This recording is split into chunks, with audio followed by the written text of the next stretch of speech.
After their miraculous escape from Egypt, the Israelites found themselves in the wilderness, a vast, unforgiving desert stretching endlessly before them. What was meant to be a journey of freedom became a time of trials, faith, and uncertainty. But the people's faith was wavering. The wilderness was harsh, the days long, and the nights cold.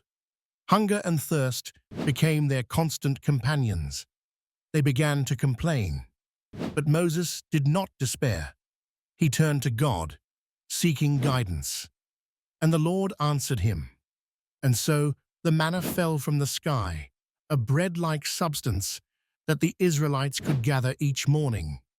It was a sign of God's provision, a reminder that He would sustain them, even in their darkest hours.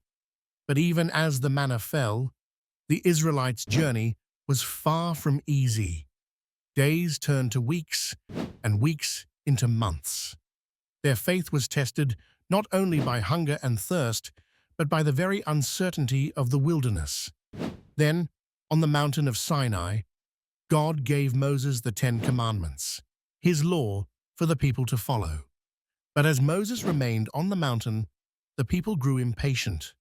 They turned to Aaron and demanded that he make them a golden calf to worship. Their faith faltered once again. But God was merciful.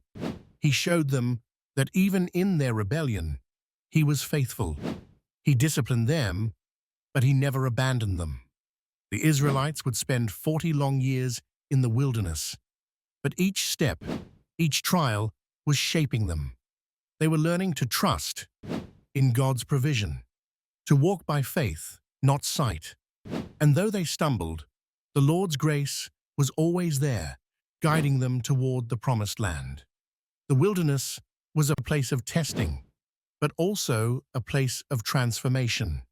And though the journey was long, the promised land awaited just beyond the horizon. For the Lord is with them, and He will lead them home. After 40 long years in the wilderness, the Israelites finally stand at the edge of the promised land. But the journey ahead will not be easy.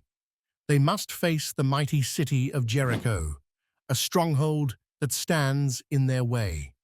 And leading them into battle is a man chosen by God, Joshua, the new leader of Israel. Joshua was no stranger to leadership. He had served as Moses' assistant, fighting in battles and learning the ways of God. But now the mantle of leadership had passed to him. God had called Joshua to be strong and courageous, to lead the people into a new chapter of their story. The city of Jericho was a formidable enemy, surrounded by thick walls that seemed impenetrable. Yet Joshua had a plan, not one of weapons and brute force, but one of faith. Joshua knew that obedience to God was the key to victory, and so he gathered the people and instructed them on God's plan. Day after day, they marched. The people of Jericho looked down from their high walls, perplexed and mocking. But the Israelites continued, trusting in God's promise. And just as God had promised, the walls of Jericho came tumbling down. The Israelites entered the city, victorious, for the Lord had fought for them. Joshua's story is one of faith, obedience, and courage. He trusted God in the face of impossible odds, and God delivered. His leadership reminded the Israelites that with God, nothing is impossible.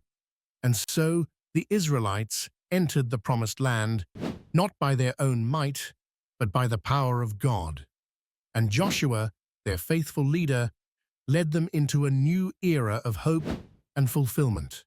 Joshua's story is not just a tale of battle, it is a story of trust in God's promises, a reminder that no matter the challenge, God is always faithful to His word.